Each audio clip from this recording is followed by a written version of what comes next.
우리한테 한 50점을 하니까 막 게임을 포기해버리는 거예요. 그런 것과 한국팀의 이 1점 차이를 놓치지 않고 끝까지 따라붙어가지고 연장전으로 몰고 가서 지긴 졌습니다만 그런 거 보고 감탄하고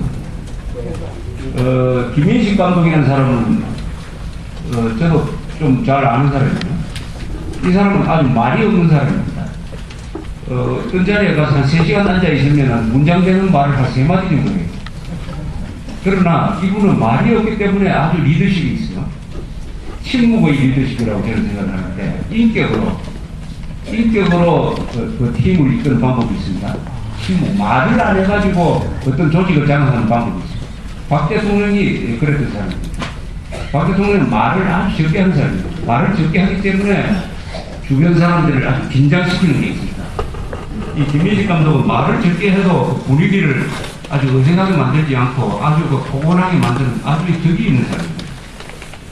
이번 준우승도 그런 침묵의 리더십의 작품이 아닌가 그렇게 생각을 했습니다. 대통령이 이틀 전에 이 사람 교환했을 때 어떤 선수가 일어나서 이런 구설을 했습니다. 병역 면제 혜택을 주면은 앞으로 더 열심히 일하겠습니다. 라고 어떤 이진영이었습니다. 그에 대해서 대통령이 즉답은 하지 않았는데 이 야구에서 우승한다, 올림픽에서 금메달 딴다고 하면 이 병역 혜택을 주는 문제에 대해서 한번 생각을 해볼 필요가 있다고 생각합니다. 여기 계신 분들은 어떻게 생각하는지 모르겠는데 참고로 이 싱가포르 예를 한번 들어보겠습니다. 싱가포르는 인구가 350만 밖에 안 돼요. 딱 부산 정도 인구죠. 그러나 경제력은 굉장한 나라입니다. 1인당 국민소득은 한 3만 달러 정도 됩니다. 그런데 이 나라는 주변에는 큰 나라가 많아요. 인도네시아도 있고 말레이시아도 있고 여기는 지금 군대가 빼야 됩니다. 한 7만 명이 현역입니다. 350만 인구의 현역이 7만 명이고 예비군이 한 30만이 돼요. 30만. 근데 여기는 18살 때 되면 다 군대 들어갑니다. 18살. 그러면은 체육 선수한테는 어떻게 해주느냐 하면은 훈련 기간을 단축을 해줍니다. 체육 선수들은 훈련을 안 받아도 적응할 수 있다. 그리고 몸이 뚱뚱한 사람한테는 훈련 기간을 늘려요. 그 몸무게를 빼라고. 이렇게 해주지 절대로 특혜를 주지 않습니다. 특혜를. 그리고 제대를 하면은 10년 동안 예비군 동원을 해가지고 1년에 한 40일 정도 군에서 근무하고 이렇게 되어 있습니다. 이스라엘 군대하고 똑같아요. 이스라엘 군대가 싱가포르 군대를 60년대 말에 만들어 줬습니다. 그리고 군대 복무를 안 하면 공무원이 못 됩니다. 싱가포르에서는 군 복무를 해야 공무원이 될 수 있습니다. 그러면은 미국은 어떠냐? 야구 잘 아시는 분들 중에 이 사람 이름을 기억하시는지 모르겠는데요. 미국의 보스턴 레드삭스에 있었던 테드 윌리엄즈라는 선수가 있었어요. 테드 윌리엄즈. 베이브 루스 다음으로 강타자입니다.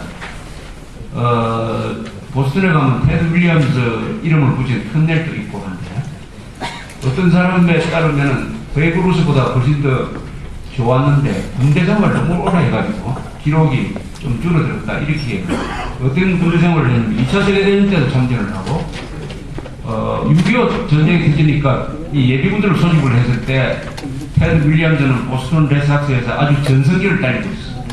3관왕도 하고 4할 타자도 되고 그 테드 윌리엄즈가 징집돼가지고 한국 전선에 왔어요. 여기서 2년 근무를 했습니다. 뭘 했느냐 하면은 조종사, 전투기 조종사를 했습니다. 폭격기 조종사를 했어요. 그래서 이 사람이 4년 동안 전성기 때 군에서 공부를 했습니다. 즉 미국에서도 지금은 징집제가 아닙니다. 지금 미국은 지원병제인데 징집제를 할 때는 병역 혜택을 전혀 인정을 하지 않았다는 것입니다. 따라서 이 병역 혜택을 야구 선수든지 체육하는 사람, 예술인들한테 이렇게 특혜를 주는 것은 잘못된 겁니다. 이것은 후진국에서 있습니다. 인류 국가에서는 이런 짓 안 합니다. 병역 혜택은 절대로 예외를 두지 않습니다. 다만 아픈 사람한테만 그건 군복무를 할 수 없으니까. 그래서 저는 WBC에서 우승을 하더라도 이것은 병역 면제 주는 것은 반대예요. 또 군대가 기간이 지금 복무 기간이 2년밖에 안 됩니다. 2년 동안 복무할 동안에 얼마든지 특기를 살릴 수 있는 제도를 만들 수가 있습니다. 군에도 야구팀이 있고 군에도 과학기술을 발전시키는 하는 그런 조직과 시설이 다 있으니까 반드시 복무는 예외 없이 2년을 하도록 해야 된다. 이렇게 생각이 들어서 말씀드립니다. 우리 군대는 요새 아주 좋은 일을 하나를 하고 있어요. 정교조가 망쳐놓은 젊은 사람들을 군대가 제대로 교육시켜가지고 군을 제대할 때는 거의 아니지만 상당히 정상적으로 돌아옵니다. 정상적으로 돌아옵니다. 그래서 이 재수생, 대학교에 가보면은 교수들이 제일 좋아하는 사람들이 재수생입니다. 재수생. 교수들이 왜 재수생을 좋아하느냐. 그 반에 재수생 숫자가 많으면은 수업 분위기가 아주 좋아진다고요. 재수생들을 일부러 앞자리에 배치하려고 합니다. 그래서 이 분위기를 잡도록 재수생들이 군 2년 근무하고 나오면은 세상을 보는 눈이 달라지고 우선 성실해지고 시간 딱딱 지키고 절도가 있고 하니까 달라집니다. 정교조와 군대가 지금 대결을 하고 있어요. 무슨 대결이냐?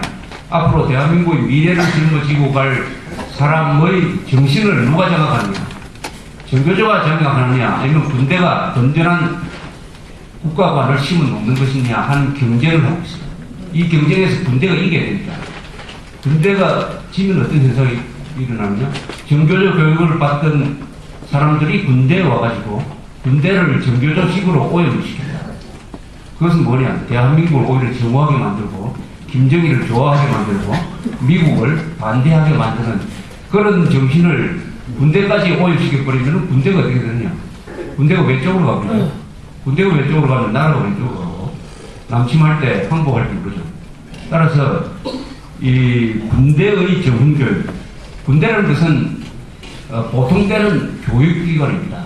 보통 때 군대에서 제일 중요한 게 정훈교육입니다. 정훈교육.